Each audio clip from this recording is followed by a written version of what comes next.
మీరు స్క్రీన్ మీద చూసినట్లయితే హీబ్రూలో రాసిన పురాతనమైన రాతిపత్ర ఇది. మీరు ఒకసారి గమనించండి. పాత నిబంధన మొత్తం హీబ్రూ భాషలోనే రాయడం జరిగింది.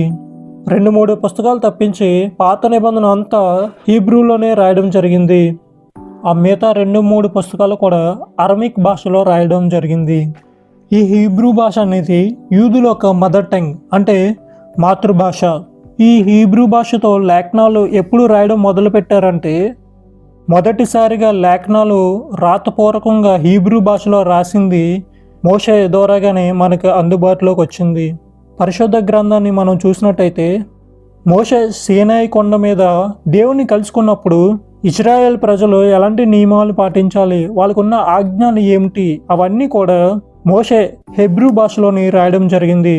ఆ విధంగా మోషేతో ప్రారంభమయ్యి ఆ తర్వాత కాలంలో వివిధ రకాలైన మనుషుల చేత దేవుడు తన పరిశుద్ధాత్మ ద్వారాగా లేఖనాలు రాయించారని మనం చూడగలము.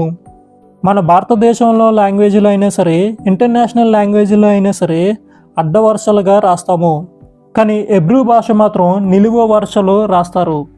మనం చూస్తే బైబిల్ ఎడమ వైపు నుంచి కుడి వైపుకి అడ్డంగా వరుసలు వచ్చేలాగా ఉంటుంది.